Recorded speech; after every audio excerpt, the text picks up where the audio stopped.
United States Supreme Court is allowing the Trump administration to continue with their cuts to the Department of Education. The showdown over the power of the president. The Constitution vests all of the executive power of the federal government in a single person, the president. Do we have the rule of law or do we have royal decrees? That's what's at stake here. You're not going to scare us, and we're not going to stop. Our constitutional structure is definitely stressed. Now on Frontline, Trump's power and the rule of law.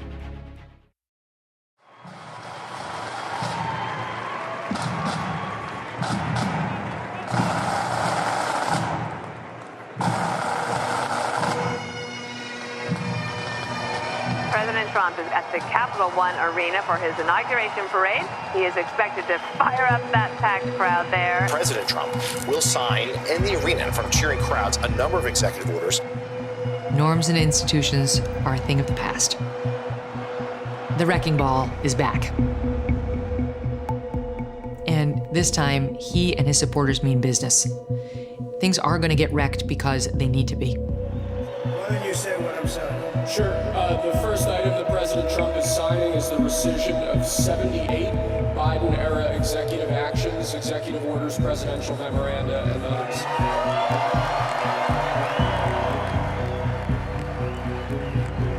For a lot of Americans, it just looks like change. Donald Trump is someone who campaigned on saying he would test American institutions. And it looks like Donald Trump is delivering on these promises to upend Washington, to drain the swamp, to do it completely differently. It was as if he was sending thunderbolts out to the country. This item here is the withdrawal from the Paris Climate Treaty. All I have to do is put my Sharpie on the page and I can make law a reality. And he did one after the next, after the next. The next item, sir, is a freeze on all federal hiring. There were so many things happening at once that it was very hard to focus on any single one thing. To address the cost of living crisis that has cost Americans so dearly. Requirement that federal workers return to full-time, in-person work immediately. Restoration of freedom of speech and preventing government censorship of free speech going forward. Ending the weaponization of government against the political adversaries of the previous administration, as we've seen.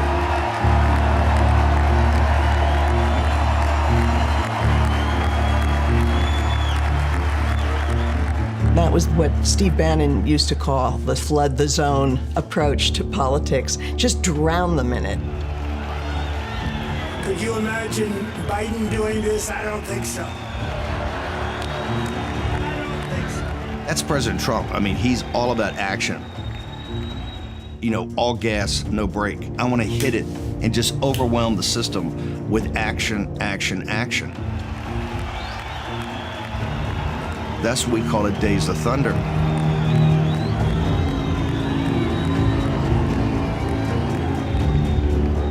President Trump ran on very specific campaign promises.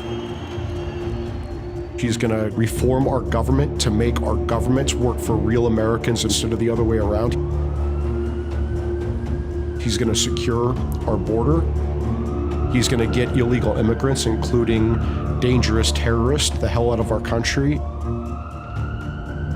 And President Trump is doing the unthinkable in Washington, D.C. And he's actually delivering on his campaign promises to the American people, and he's doing it very fast.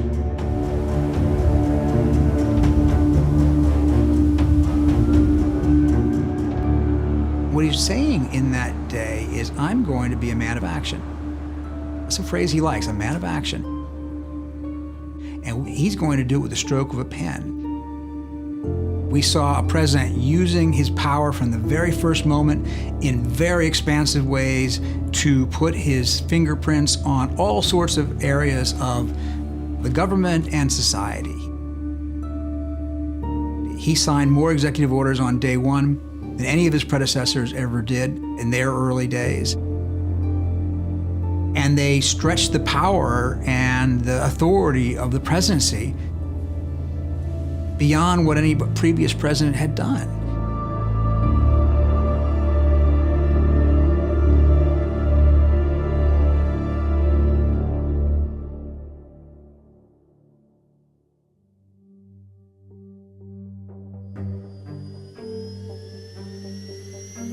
President Trump leaving the White House for the last time as president. Just how quickly and how fast things fell apart from this president. He is leaving the White House with much fewer people standing by his side in the wake of the January 6th riot. After January 6th and what happened on the Capitol that day, it was universally terrible. There wasn't even the most ardent Trump fan defending it. He had been entirely ruled out. He leaves office in disgrace, the only ever president to be impeached twice. Trump leaves Washington seemingly for 4 years of exile, maybe a lifetime of exile. Just utter bottom.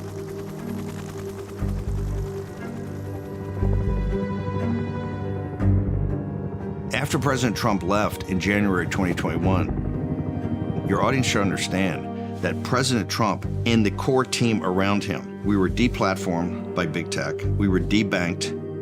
Steve Bannon was Trump's 2016 campaign CEO, his White House chief strategist. He was charged with fraud and went to prison rather than testify about Trump's role in the January 6th attack on the Capitol. In those years of 21 and 22, when the entire world was against President Trump and his team, it looked like the odds were so incredibly long. It was a very lonely time around Mar-a-Lago. President Trump was essentially a dead political body left on the side of the road. In isolation at his Florida estate, more trouble for the former president. The FBI raided the former president's Florida home, Mar-a-Lago, unannounced, breaking into the home. Former U.S. President Donald Trump once again found himself the target of an investigation. A cascade of other legal problems, multiple civil trials. Trump was found liable for sexually abusing and defaming E. Jean Carroll. Business fraud. Trump guilty on all 34 counts of falsifying business records in the Stormy Daniels hush money case. A federal grand jury here has indicted former President Donald Trump on 4 counts. Indictment after indictment. Charged with leading a criminal organization that worked to overturn the results. The most serious charges? That he'd worked to overturn the 2020 election, culminating with a mob of his supporters attacking the Capitol on January 6th, while Congress was trying to certify the results. An indictment was unsealed, charging Donald J. Trump with conspiring to defraud the United States, conspiring to disenfranchise voters, and conspiring and attempting to obstruct an official proceeding. Since the attack on our Capitol, the Department of Justice has remained committed to ensuring accountability for those criminally responsible for what happened that day. Special counsel Jack Smith had prosecuted Democrats and Republicans, but Trump supporters saw this case as politically motivated. What they were doing was so wrong and so destructive to the presidency that you can have a president throw his predecessor in prison for non-crimes. And that's how we destroy our country. That's how we become a third world Marxist hellhole.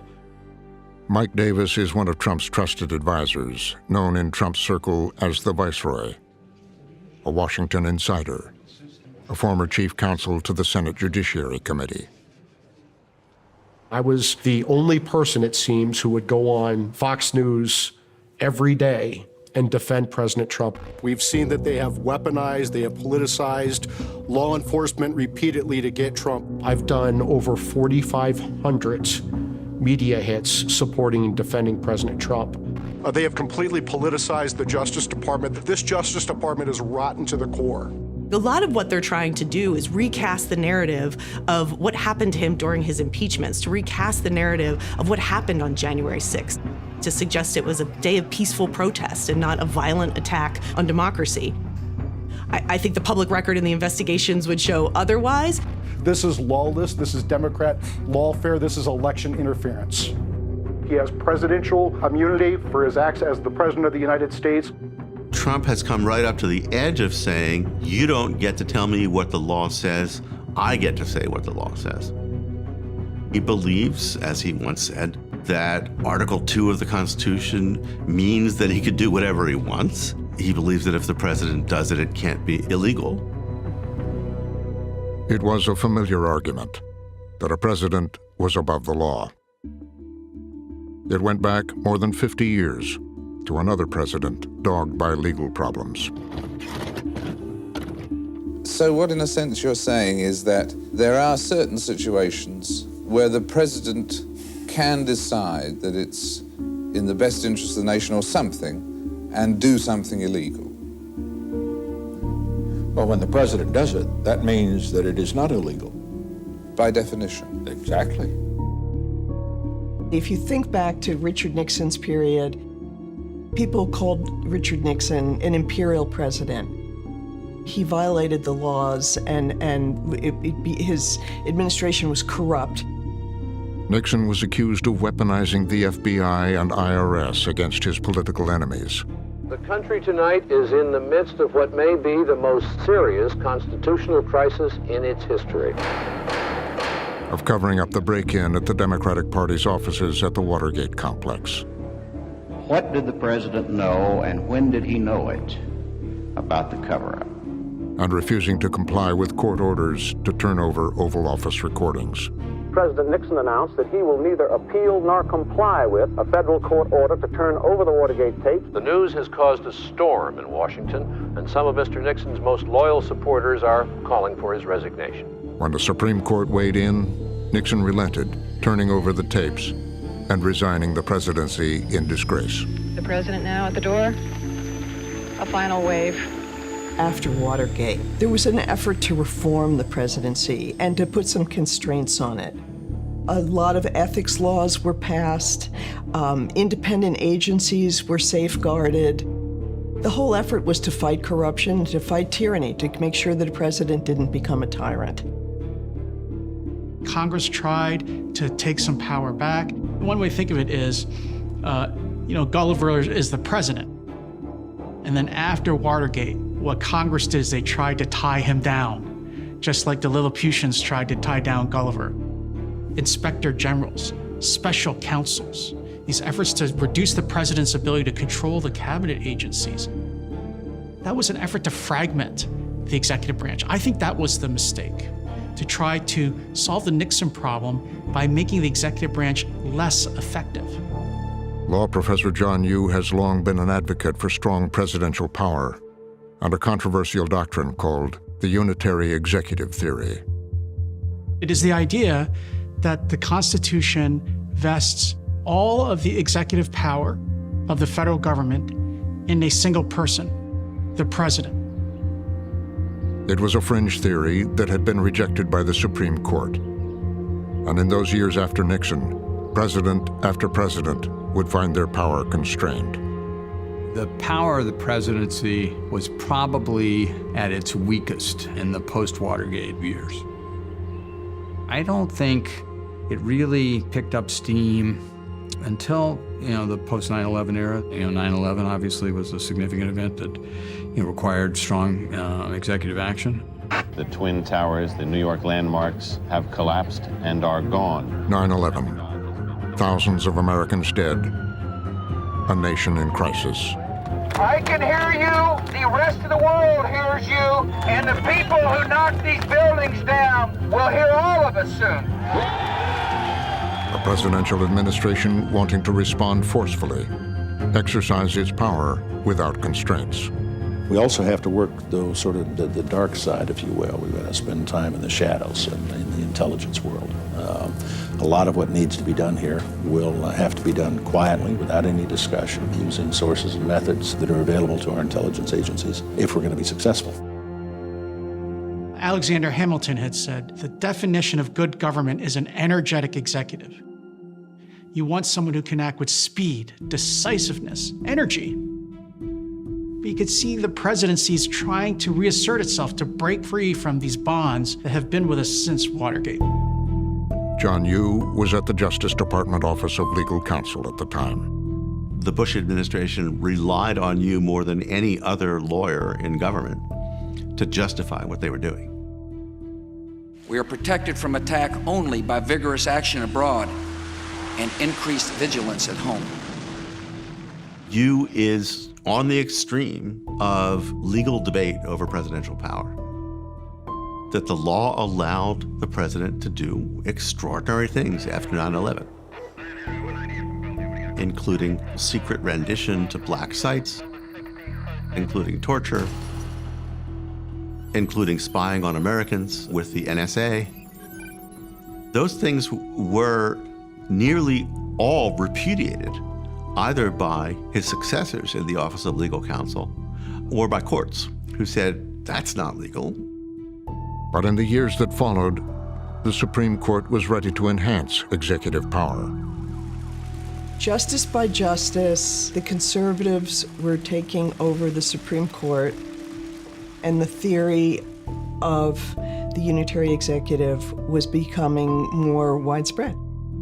And finally, this came to a head, really, in the final session of the 2024 Supreme Court.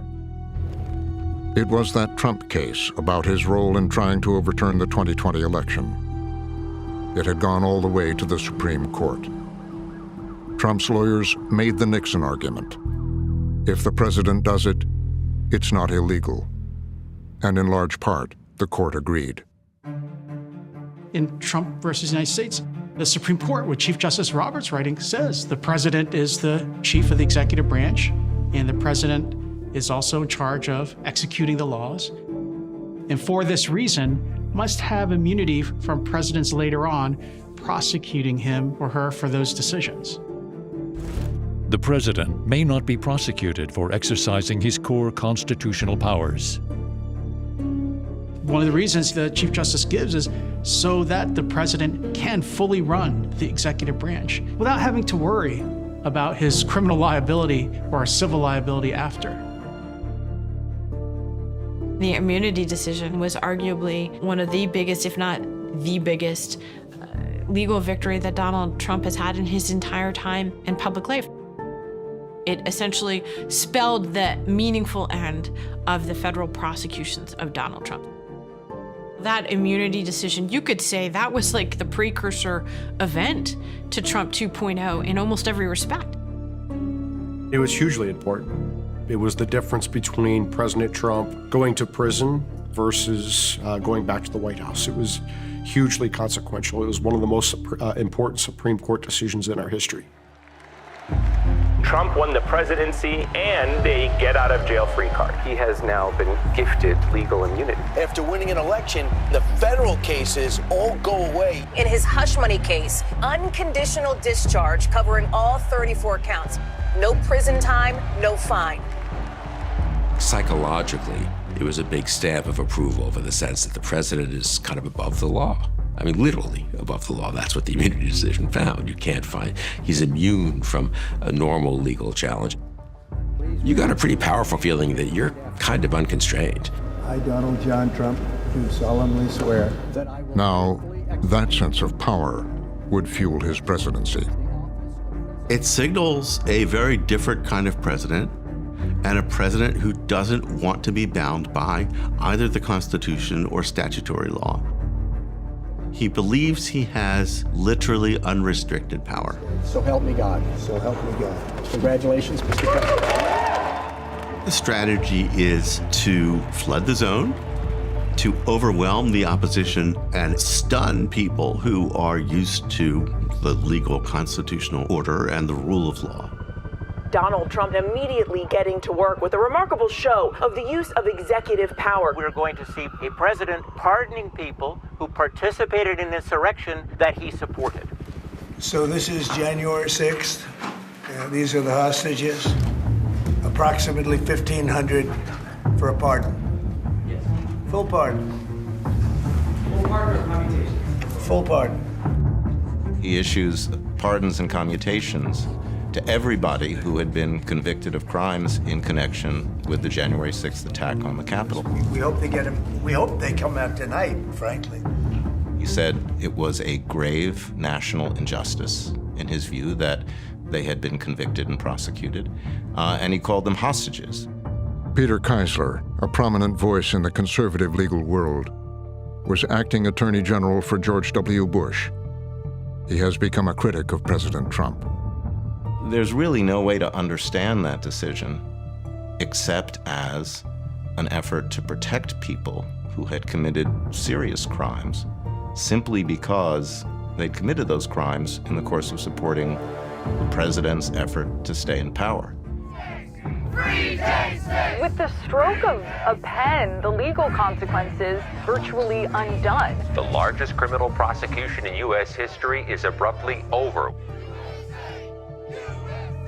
The persecutions of these January 6 defendants was so politicized, made it illegitimate. They went through years of suffering. They had their lives destroyed, bankrupted, lost family members. Some people killed themselves.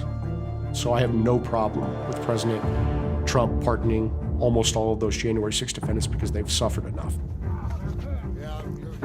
People who attacked Congress, people who used violence to spread their political message, people who had no regard for our institutions and our democracy. That's who he was issuing pardons for.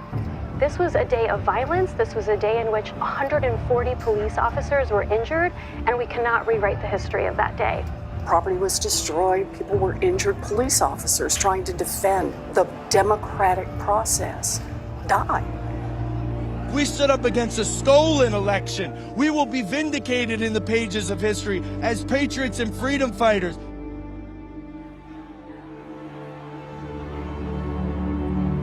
He's put my family back together again. Without him, I wouldn't be out right now.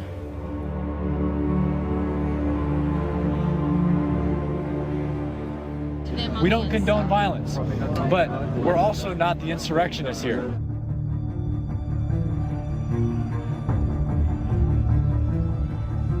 I feel vindicated and validated. Yes, absolutely. It really sends the signal that people can engage in violence on his behalf, and he's got that pardon power there for them. He wants people who are on his side to think, you know what, if I go a little bit too far, you know, they got a president there who's kind of watching out for you. It really puts us on a road that goes pretty far from the neutral rule of law and pretty far, unfortunately, towards a kind of personalized use of government to go after your enemies and to forgive those on your side who break the law. Trump and his advisors were pushing to go further, exact retribution for what they called lawfare. I think retribution is a very important component of justice. It serves as a powerful deterrent to people who may commit crimes in the future, that there are going to be consequences. The president and his Justice Department team should hold accountable those who waged this unprecedented Republic-ending lawfare against President Trump. The first target, the Department of Justice itself. They fired more than 24 career prosecutors, people who had worked either on the investigations and cases against Donald Trump himself or against the people who had stormed the Capitol on January 6th. The message that I took out of it was, if you persecute Americans as a Justice Department prosecutor or agent, you're going to lose your job, and you should. When you try to throw President Trump in prison for the rest of his life, when you try to bankrupt him, when you throw his supporters in prison after January 6th, when you do these things, there are consequences. They also forced out about half a dozen or so of the senior career leaders at the FBI. They were fired as a group because they were not deemed to be sufficiently politically reliable. The message that sends is your job may depend on you being perceived as supporting the president's personal and political interests. And that sets the stage for turning law enforcement into another instrumentality of politics, where if you're the subject or a target of an investigation, how you're treated may depend on what your politics are. And that's the opposite of what the system should be doing. It was time for Trump to deploy his own team to the Justice Department, one he could depend on. At this stage of his presidency and what he wants to accomplish, he really only values loyalty and virtually nothing else. Criminal defense attorney Ty Cobb was part of Trump's legal team during the first term. Now he's a critic. He's not looking for them to tell him what to do. He's looking for them to do what he tells them to do.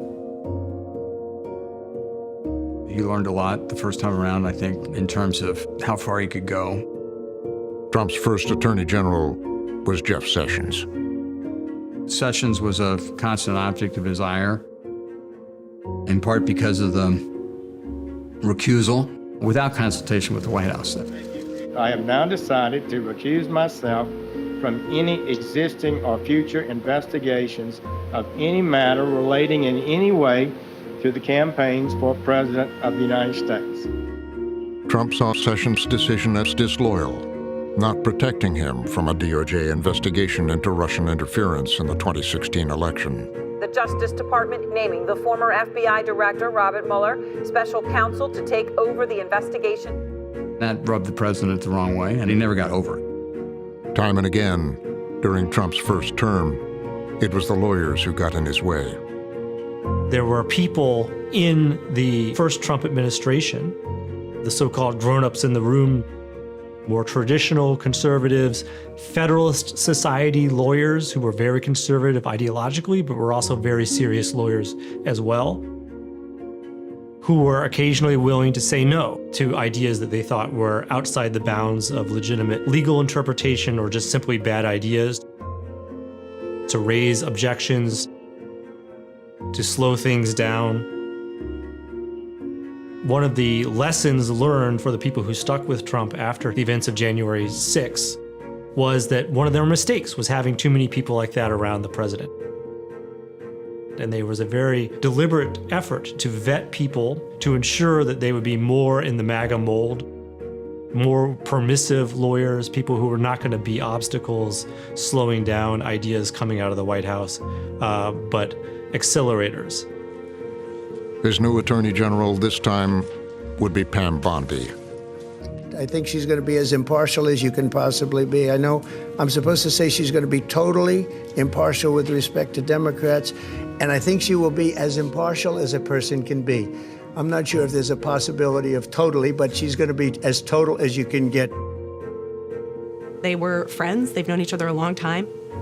Part of this with Trump, yes, it is loyalty, and part of it is personal. She has served as his personal lawyer. I think he just really likes her. The top deputies, Todd Blanche and Emile Beauvais, had both served as Trump's personal criminal defense attorneys. The truism that he's treating the Justice Department as a personal law firm is almost literally true in the second term here, where he has filled its upper ranks with people who previously had been his personal lawyers. Defense lawyers for him have abruptly gone from trying to counter federal prosecutors and FBI agents to being the bosses of those people and being the instruments of his revenge against that institution. It was breaking a barrier that had been erected after Watergate. The Justice Department was not always as independent as it has been in my adult lifetime. John F. Kennedy did name his brother as Attorney General, but post-Nixon, because of who Nixon was and what he did and how the Justice Department abetted what he did, it has been separate. Since Watergate, the norm, and it's been a healthy norm, has been really to keep hands off the Justice Department, hands off the FBI. I was in the White House many years ago. I actually went to the Justice Department very rarely when I was the Vice President's Chief of Staff, and partly that was because we were really not just encouraged, but required not to deal directly with the Justice Department. It was just considered a terrible abuse of power to try to use the Justice Department for your own personal purposes or political purposes. But Trump wasn't going to follow those rules. He's the chief magistrate and the chief law enforcement officer of the United States, and the Attorney General reports directly to him. The FBI director reports to him. That's one of the keys to the unitary theory of the executive, that in the office of the president is executive power which has really been lost since Watergate. Trump decided to make a statement. He would go to the Department of Justice, make it clear he was in charge. By going to speak at the Justice Department, he is reasserting the president actually is, under the Constitution, ultimately responsible for the execution of federal law, for federal law enforcement, all of it. The Justice Department is not independent of the president. Others who had worked in the Justice Department saw it differently. Presidents only infrequently go to the Department of Justice at all, and for good reason. J. Michael Luttig was a lawyer in the Reagan White House, a veteran of the DOJ under George H.W. Bush, and a prominent conservative appeals court judge. After January 6th, he became a vocal Trump critic. There's every reason in the world, under our constitutional order, for the President of the United States to keep his distance.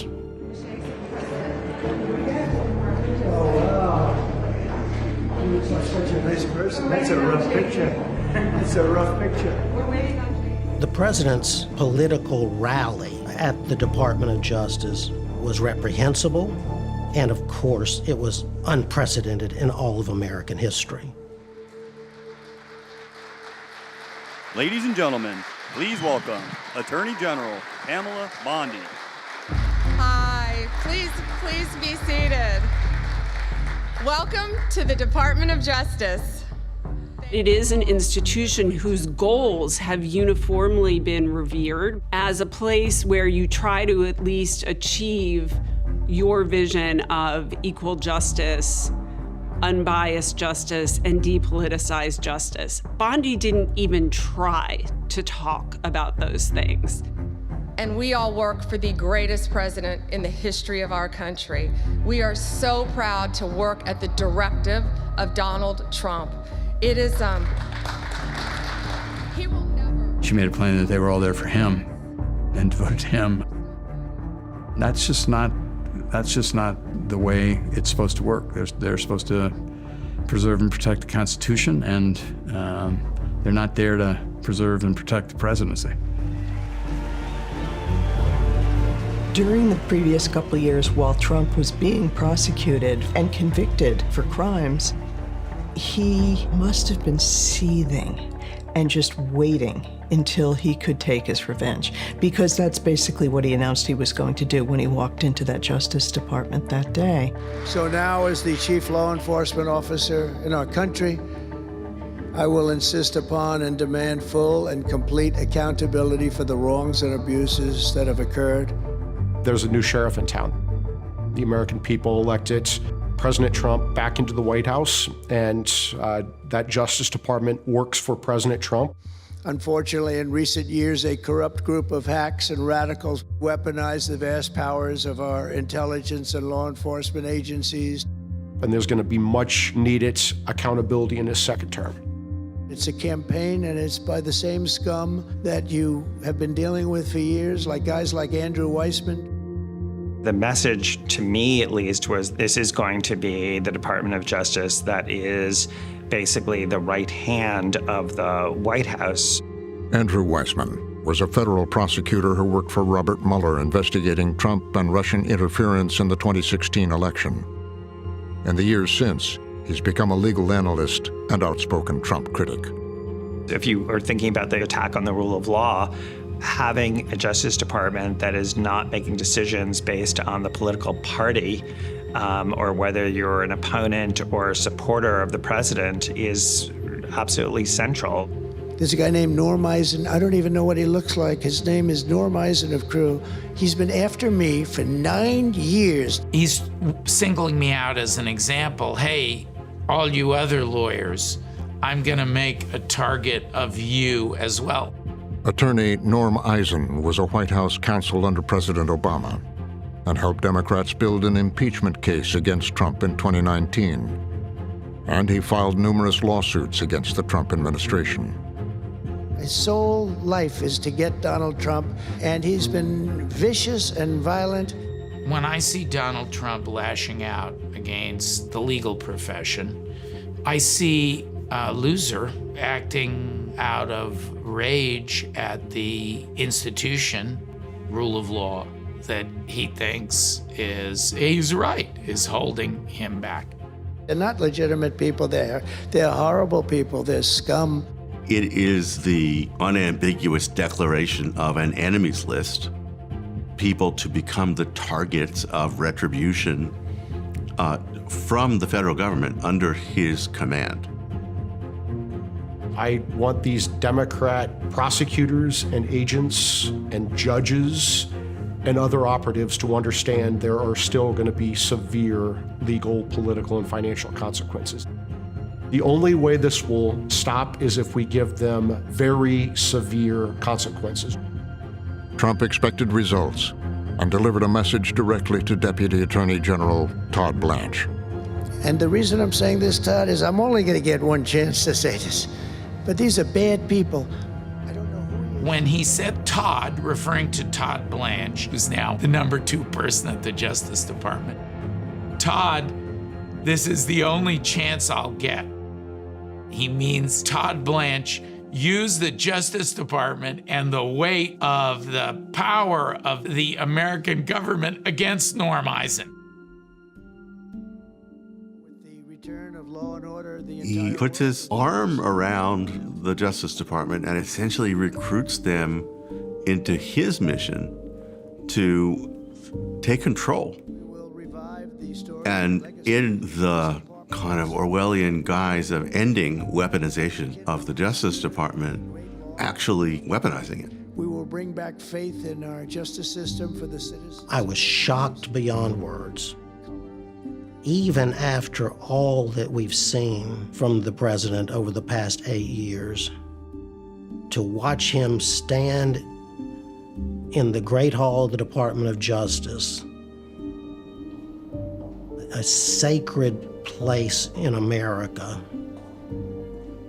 and claim that now he was going to get even by politicizing and weaponizing the Department of Justice and the FBI against his political enemies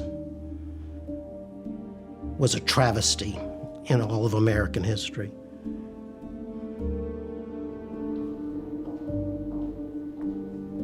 I happen to think President Trump should go there every week. They are shocked that he's in the sacred temple of the Justice Department. Them, right? This is what democracy is about. These are anti-democratic forces. They have to be broken. They are shocked because the President of the United States, and worst of all, Donald Trump, actually soiled their temple by going in there.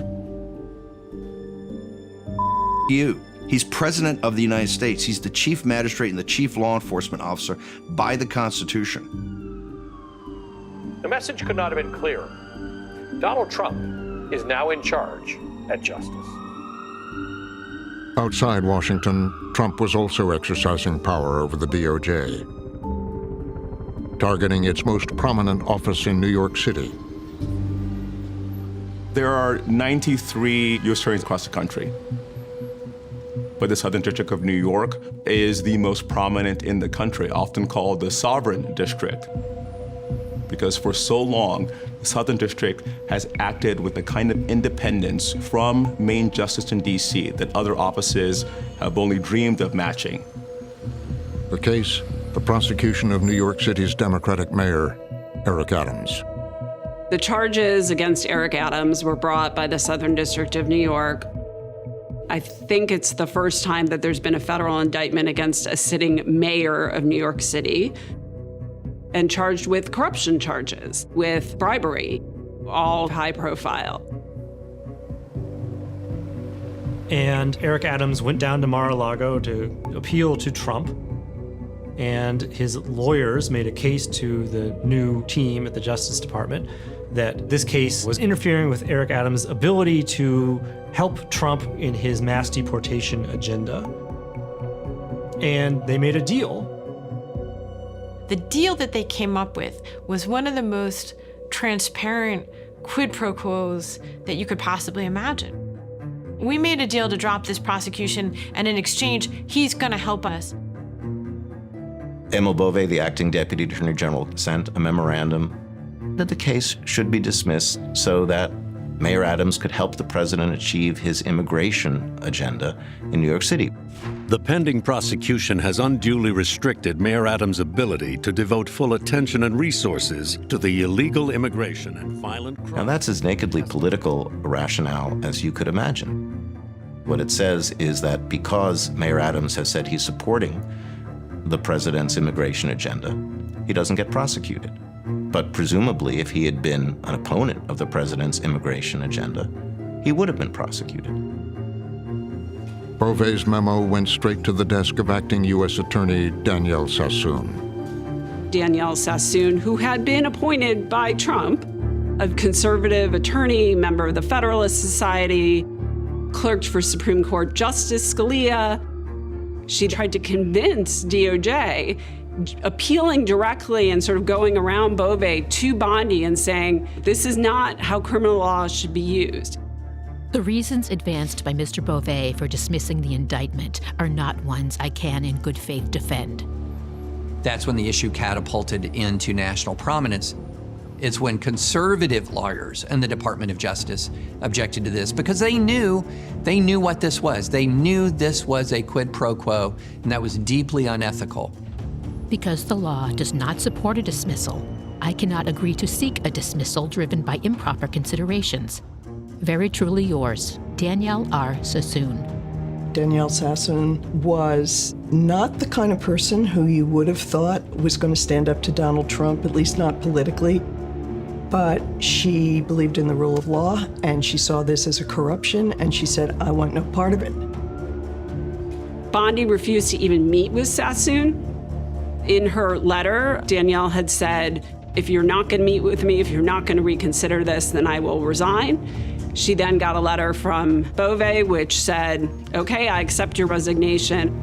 The Justice Department will not tolerate the insubordination and apparent misconduct reflected in the approach that you and your office have taken in this matter.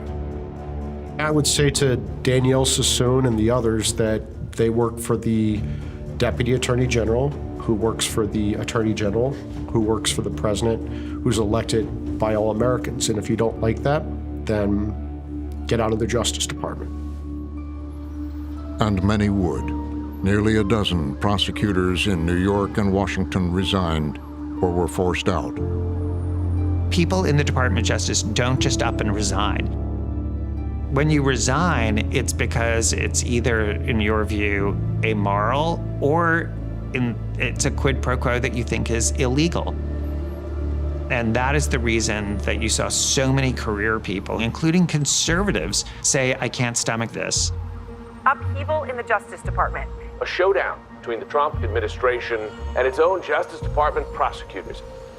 They wanted prosecutors across the country to see that this time around, they would not be standing for any pushback, that they would not be permitting offices, even the Southern District of New York, to push back against Main Justice, and that if you did stand up, that you would lose your careers.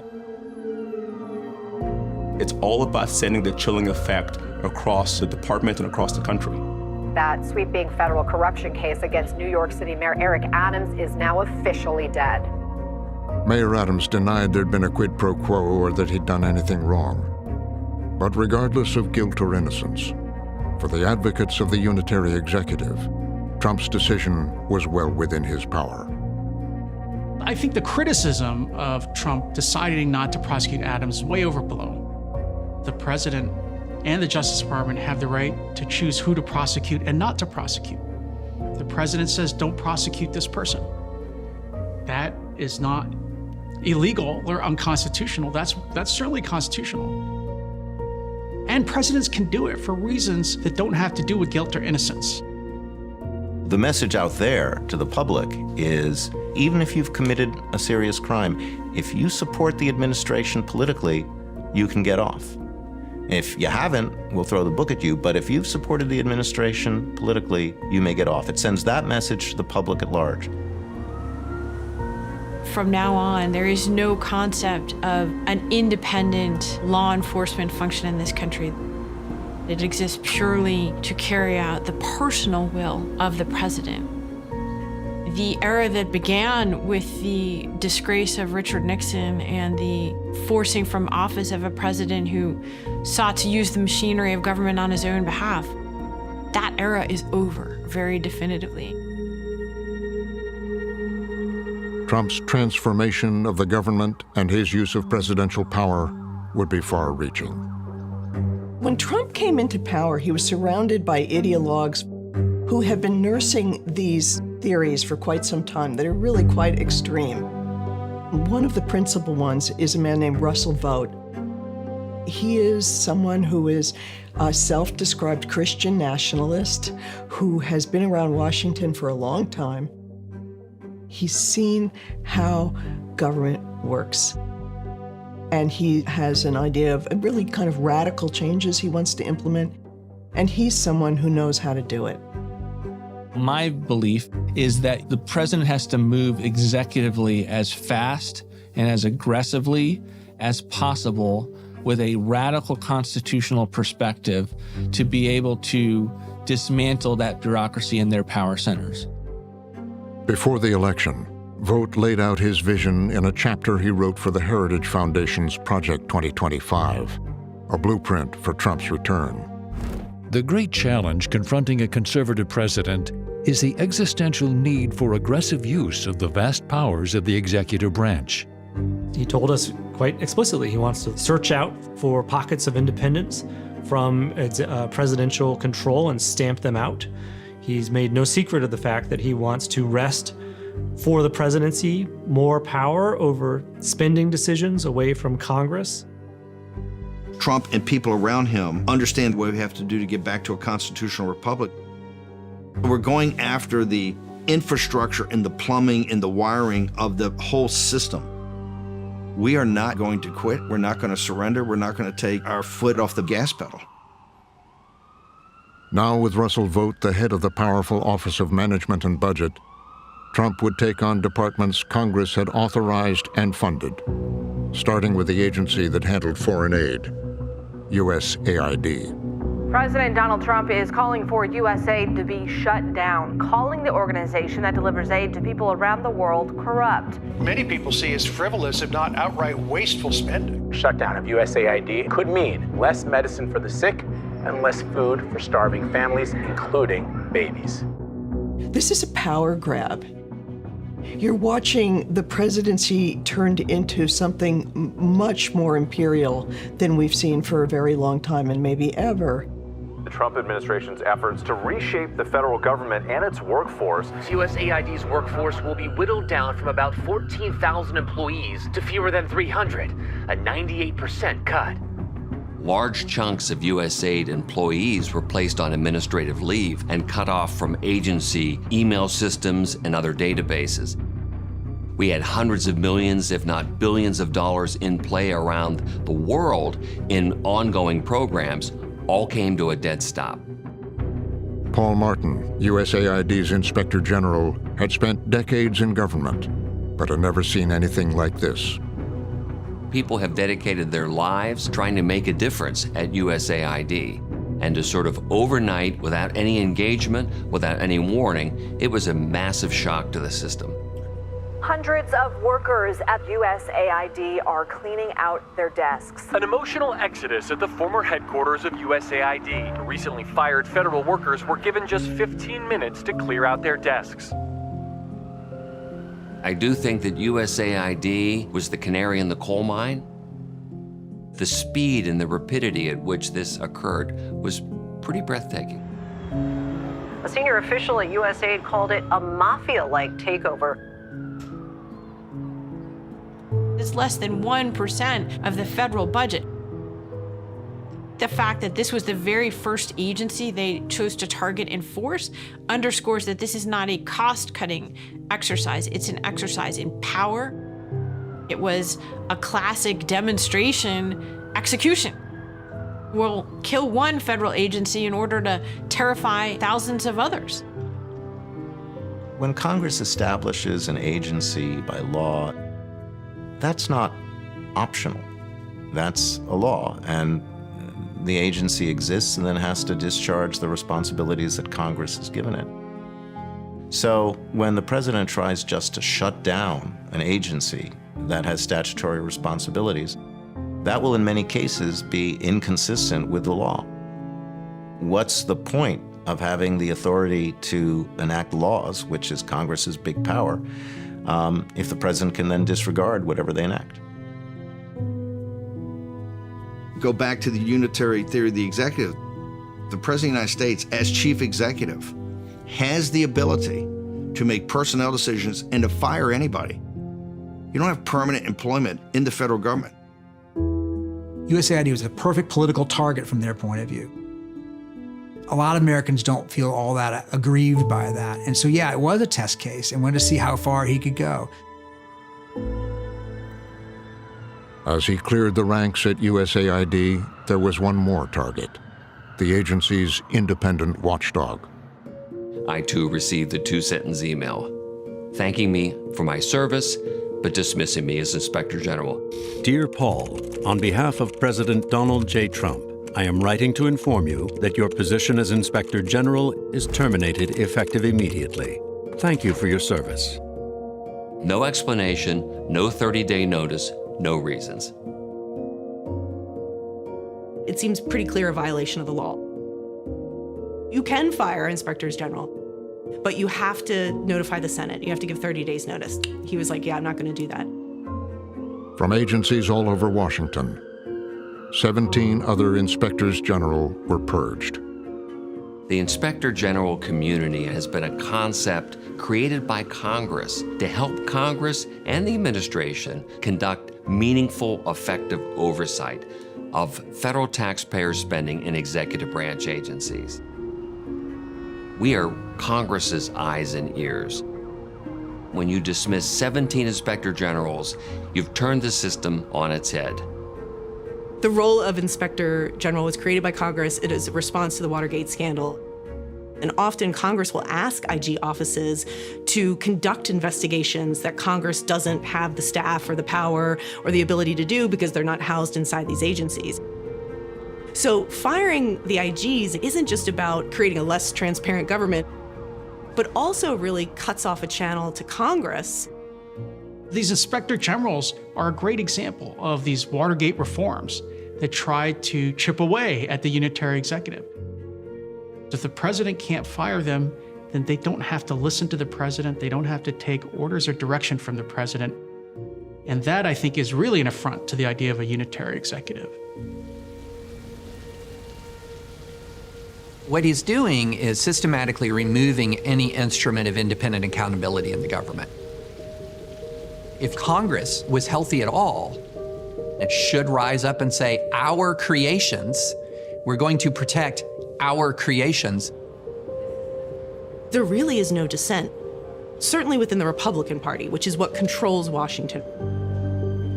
Lawmakers are almost uniformly aligned behind the president right now, and they also see that there's almost no upside to being publicly critical of the president. This is not a usurpation of authority in any way. It's not a power grab. I think they're doing what we've all expected and hoped and asked that they would do. Congress under the Constitution has plenty of authority to fight for itself. The founders wanted the president and Congress to fight. What they did not anticipate was political parties. The reason why Congress isn't fighting now, if people want Congress to fight more, is that Congress is controlled by the same party as the president. Congress, the majority of the House and Senate, probably agree with what the president's doing.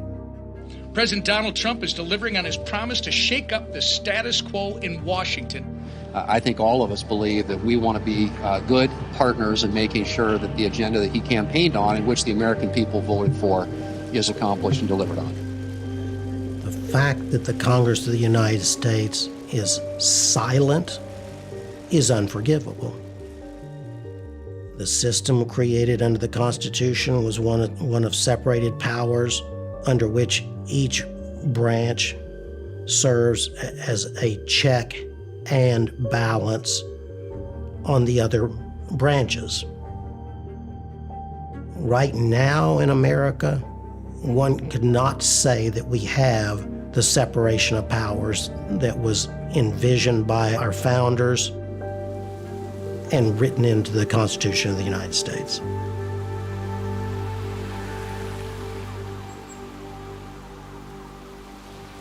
Without a functioning Congress, without an independent Justice Department, without inspectors general watching things, literally the only real check on a president's power at this point would be the courts. It would be up to the lawyers to confront Trump. When I saw the dismantling of USAID, I said, I'm gonna sue, I'm gonna go to court, I'm gonna file a case, I'm gonna argue this is against the Constitution. It's against what Congress has commanded. No element of Donald Trump's attacks are gonna go unmet. We're gonna litigate it and win, and we did. President Trump was dealt not one, but 3 legal defeats in the span of just 90 minutes yesterday. The legal challenges to the president's efforts to reshape the government mounting. In the first months of the Trump administration, at this point, there's almost 200 lawsuits that are on file. And whether it's Democratic or Republican judges who are deciding them, Donald Trump is losing the majority of the time. The battle significantly slowing down the president's efforts to downsize the government. The lawyers are part of the problem. These lawyers and these law firms are oftentimes partisan actors, and they are coming up with plaintiffs to sabotage the President of the United States. Trump would send a message to the lawyers, attacking powerful law firms that had crossed him in the past. We're going to sign some executive orders. What they've done is it's just terrible, and it should never be allowed to happen again. He ordered the firm's security clearances revoked, that they be denied entrance to all federal buildings, their government contracts canceled. This is just gangster stuff. I mean, it really is. This is mob-style intimidation, because what it is saying nakedly is that I can essentially destroy the law firm. And you're looking at about 15 different firms? That or more, sir, yes. Okay. I am so impressed. The power of what President Trump did, I was stunned of how brilliantly thoughtful it was. What the firms need to understand is that if I were their clients, I would probably find new attorneys, because if you've made it on one of these lists, you're probably not going to get a very good reception in the Trump administration for the next 4 years. The law firm of Jenner and Block, this is a law firm that, as you know, employed Andrew Weissman after he came off of the Mueller investigation. He is one of a number of reasons that we believe this executive order is warranted. He's a bad guy. That is really insidious. That is saying that I'm going to target you if you take positions and bring cases in front of judges. In order to have a functioning judiciary, you need to have lawyers who don't feel threatened by bringing good faith litigation. This is an executive order that takes certain measures against Sussman Godfrey, given their previous activities. These attacks on the nation's law firms are intended to put the individual firms out of business, but then larger, to send a message to the nation's 1.2 million lawyers that they better never take again a case representing a client against Donald Trump and his administration. Some firms fought back. Hundreds of firms denouncing the president's executive orders. Some even won in court. But the vast majority of the country's largest law firms stayed silent. Some firms fighting back, while others are bending the knee to Trump. By and large, the legal industry has kind of folded. These orders are certainly unlawful, and a judge has already said so. But it's very difficult for courts to really remedy the situation, because at the end of the day, even when a court says that an order like this is unlawful, everybody still knows that The law firm is persona non grata, in fact, toxic inside the administration. Several of the firms have come to the White House seeking a way to avoid punishment. Paul Weiss now reaching a deal with the president to get the president to drop the executive order against the firm. After that was sent, they collapsed in their opposition. And here's what I tell people. They're not that powerful. This whole system has been so powerful and so overwhelming. They cratered the most powerful law firms in the country. The word that largely defines the response is capitulation. 5 more law firms have now struck deals with the Trump administration. It sent a message to the administration that this works, meaning do it again. The law firms claimed the deals didn't threaten their independence and denied they were payoffs to Trump. Have you noticed that lots of law firms have been signing up with Trump? They give you $100 million and then they announce that, but we have done nothing wrong. And I agree, they've done nothing wrong. But what the hell? They give me a lot of money considering they've done nothing wrong. Altogether, they agreed to give nearly $1 billion in legal services to causes that the firms and Trump support. All in an effort to sort of appease him and keep him from criticizing them or targeting them. I want these lawyers to understand that this is not the George W. Bush Republican Party. We're not going to turn the other cheek. The American people elected President Trump with a broad mandate. So, time to deliver. All American people should be worried about what we're seeing. I know lawyers are not the most favored group in society, but lawyers are who you go to when you need your rights defended. Lawyers are who you go to when you need to access the courts. And I think it begins with lawyers, but this kind of trend will expand across the board. He is extending his reach really far, much further than most presidents have. And it's not just on politics. What's striking is how much he wants to impose his point of view on different aspects of society. He is trying to reshape the country in a way. It's not just whether the USAID should be an agency or not. It's what should be played at the Kennedy Center. President Trump now is the chair of the John F. Kennedy Center for the Performing Arts. Trump plans to fire Kennedy Center board members, appoint himself as chair. It's what we should call a body of water off our southern shores. President Trump is calling it the Gulf of America as opposed to the Gulf of Mexico. It's what the Associated Press can put in its style guide. Trump has barred the Associated Press from the Oval Office and White House press pool. It's what is taught in the classrooms at Columbia. Columbia University will comply with policy changes demanded by the Trump administration. Trump calling for Harvard to lose its tax-exempt status. He wants to have everybody defer to him. Paramount announcing they will settle President Trump's lawsuit over a 60 Minutes interview for $16 million. And he is accomplishing a lot. And a lot of his people are very happy about that. Here's what we know. If you take power and exert it, this system's not so tough. You know why? They're all gutless cowards. The university administrators, they're not that tough.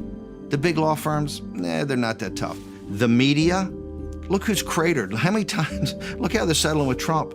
They're not tough. We're resilient, we're anti-fragile, and we're tough. The people around Trump are battle-hardened, okay? You're not gonna scare us, and we're not gonna stop. And what we know is you guys are a bunch of you will crater. PBS is gonna crater. You don't believe actually at your core in what you're trying to do. And you'll fold, like the law firms, like the universities, like the media, like all of these institutions. You will fold because we're relentless and we're not gonna stop.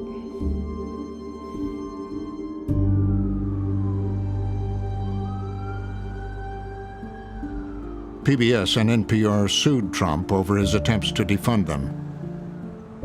Harvard also refused to back down. And many of Trump's efforts were blocked by courts. But he has been pressing ahead. Our golden age has only just begun. We will never give in. We will never give up. We will never back down. We will never, ever surrender. We will fight, fight, fight, and we will win, win, win. Together, we will make America powerful again. This is new territory for people. And a lot of people are very courageous in their heads when they imagine themselves facing the government, but then when the actual reality is looming in front of them, when the actual crushing weight of the federal government comes upon you, or the thought that you could be publicly named and shamed in a way that could bring threats and intimidation to your family, an awful lot of people are going to say, well, somebody else can take on this thing.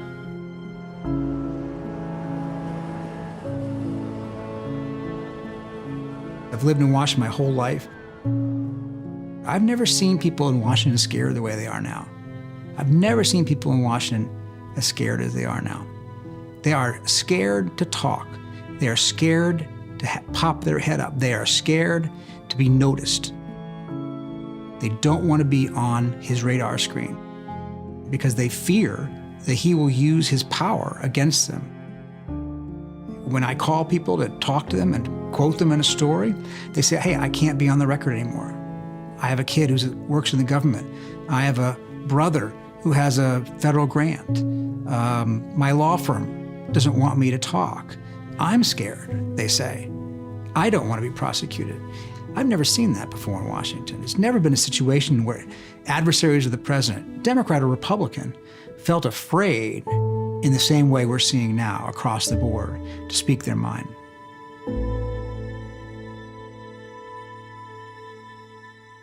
He was attacking government agencies, overpowering Congress, threatening law firms, the press, and more.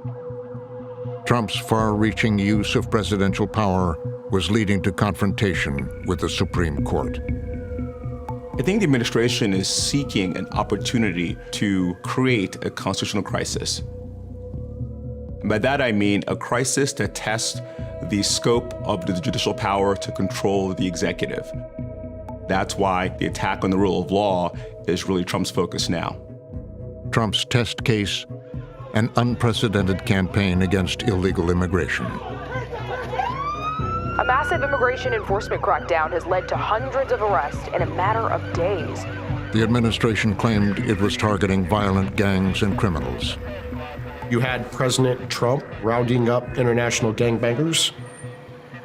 They are robbing, kidnapping, raping, torturing, and murdering Americans. The president has absolute statutory and constitutional authority to get them the hell out of our country.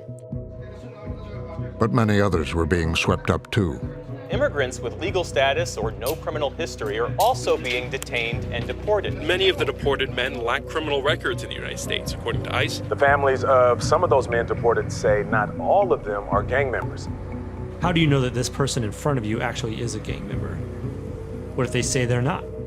Do they have a right to some kind of process to go before a judge and say, mistaken identity, I'm just a barber, I'm just a soccer player.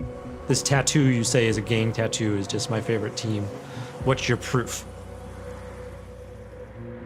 They are deporting people they've said are very dangerous gang members. But everyone in the country who's accused of something has basic rights of due process, which in this case would mean a hearing to determine whether they are in fact members of this gang and whether they are subject to deportation under the law. That's the process that the administration has tried to short circuit. He's saying, all I'm doing is deporting criminal gangs, or I'm taking action against murderers and rapists. And it's very hard to get people worked up over concepts like due process, a legal term, right? But you know who does get very, very agitated about due process? Judges. In an emergency lawsuit, ACLU lawyers presented federal Judge Jeb Boasberg with startling evidence.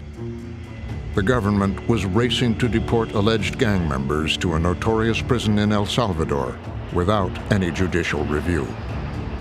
Trump was rushing people onto planes. Judge Boasberg said, slow down, temporary restraining order, let's figure out. Let's freeze the status quo into place, let's figure out whether this is legal or not. You need to turn those planes around, bring these people back to the United States. And the Trump administration did not turn the planes around.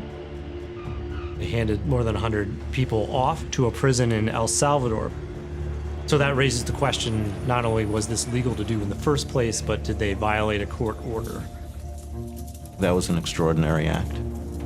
Virtually all presidents throughout history have acknowledged that you have to obey court orders, that if you disagree with a court order, it's not optional to refuse to comply with it. The answer is to appeal. It's very close to just the kind of clash that everybody's fearing between the executive branch and the judicial branch. It seems possible that for the first time in the United States history, a president might just say he's not going to listen to the courts. I'm happy those planes landed in El Salvador because the president had a constitutional duty to ignore that lawless and dangerous order and land those planes in El Salvador. This Boasberg, the clown, thinks he's the commander-in-chief.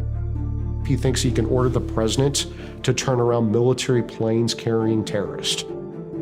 What the hell is Jeb Boasberg thinking that he thinks he can expose and sabotage an ongoing military operation? Judge Boasberg does not have the jurisdiction to do what he did. He did not have the power to do what he did, and what he did was lawless.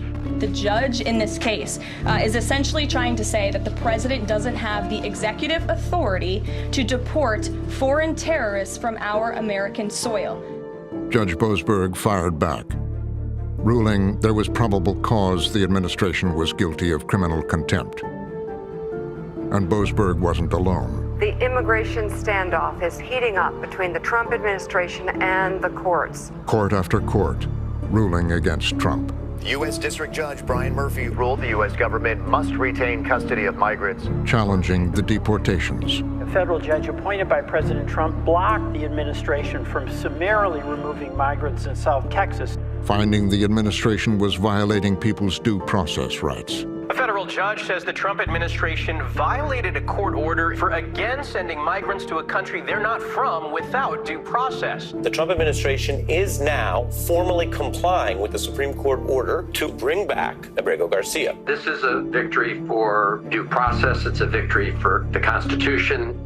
The American public may not even know it as due process, but they know that whenever the government comes against them, whether it be in a criminal proceeding, a civil proceeding, where the government intends to take away your property or your liberty, that you're entitled to be heard.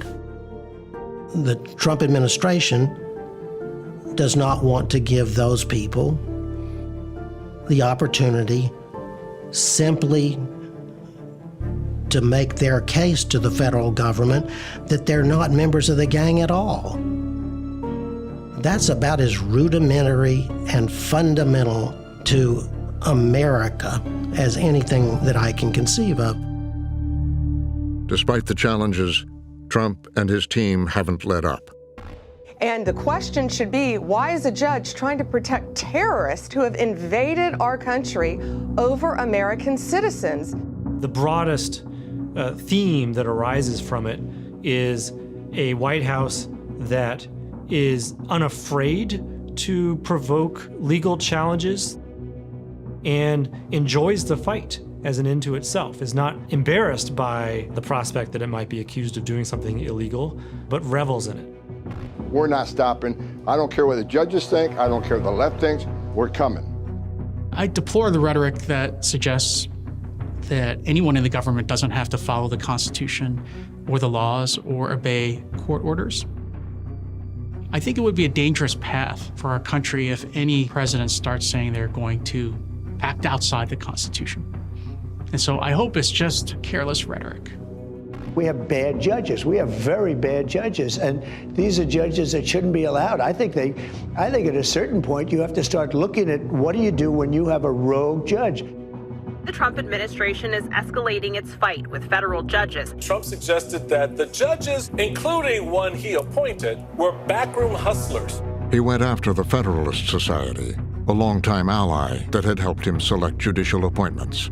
Why is he attacking the Federalist Society when it was an ally in the first term? Trump wrote on Truth Social, "I am so disappointed in the Federalist Society because of the bad advice they gave me on judicial nominations." It seems like what Trump wants is just judges who will agree with him. Loyal to him. Loyal to him.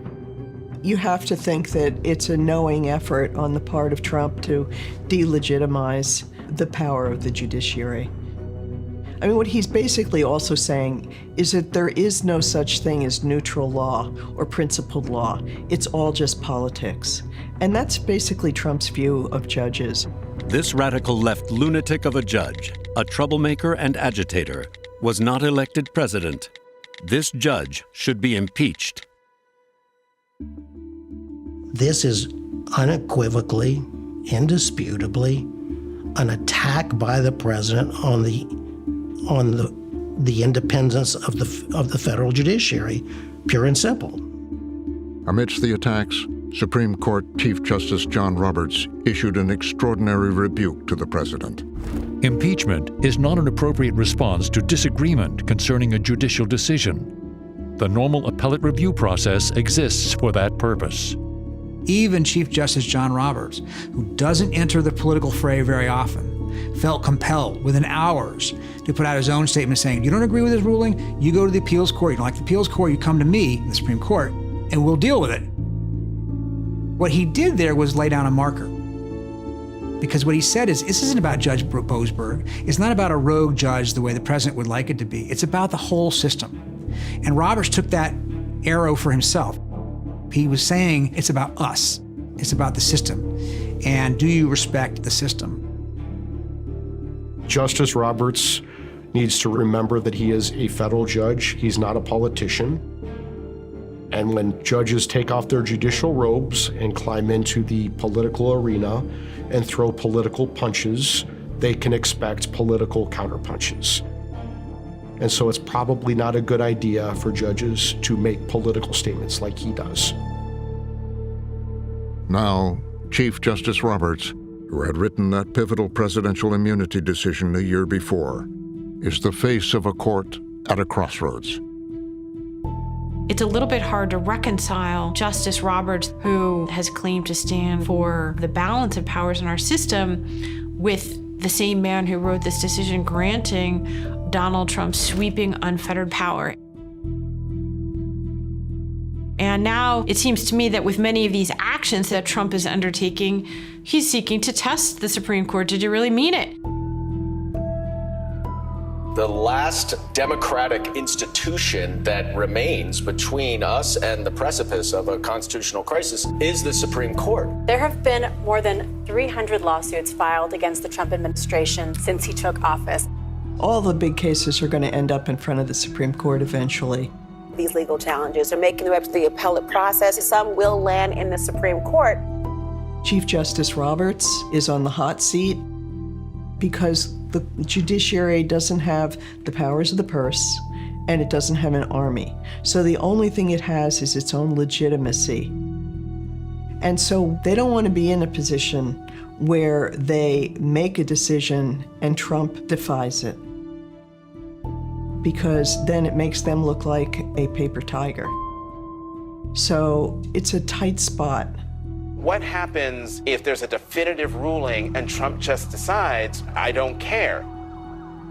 The president has acted as prosecutor and judge, but he's going to have to understand at the end of the day that for the federal judiciary to yield to him would literally be to surrender its constitutional role to Donald Trump. That's simply never going to happen. But the president and his advisors are betting that the Supreme Court will see it otherwise. They want to get a lot of these challenges into the courts because they believe that the Supreme Court, with a conservative 6-3 makeup, is a more friendly place to wager some of these fights over executive power. And I think that a lot of the people around the president have a higher degree of confidence now that the Supreme Court will rule in their favor and ultimately codify the expansive presidential power. there's nothing to compromise. There's two different theories about what the Constitution says, what the framers had in mind, and what this country is. It's going to build up to a crescendo. One side's going to win and one side's going to lose. Trump is not only not going to blink, he's going to win. A big win for the Trump administration. The Supreme Court slammed the brakes, saying no to nationwide injunctions. And in the final days of the Supreme Court's term, The Supreme Court potentially cleared the way for even greater presidential power. victories for now. The Supreme Court ruled in favor of the Trump administration's efforts to deport migrants to third countries. The White House is claiming victory after the Supreme Court allowed the White House to move forward with the mass layoffs of federal workers. The battle here may on the face be between Trump versus the courts or Trump versus the rule of law. But this is the battle for what is going to be normal in America. What are our norms? What is our system of government that we are all going to subject ourselves to? Do we have the rule of law or do we have royal decrees? That's what's at stake here. President Trump seems to be riding a major wave of momentum these past couple of weeks. The Supreme Court is allowing the Trump administration to move forward with its staffing cuts at the Department of Education. The FBI is now investigating former FBI Director James Comey in conjunction with the genesis of the Russia investigation. In Los Angeles, tensions flaring after President Trump deployed National Guard troops. Our constitutional structure is definitely stressed.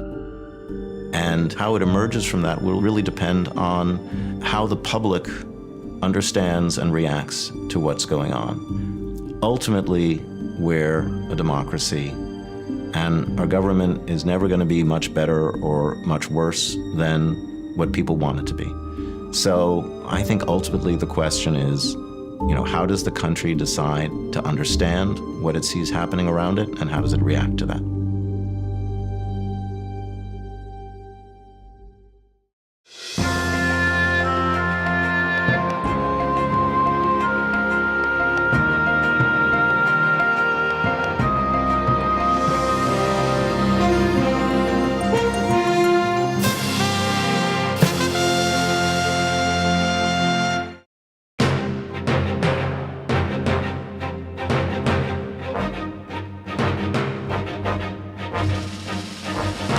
For more on this and other Frontline programs, visit our website at pbs.org/frontline.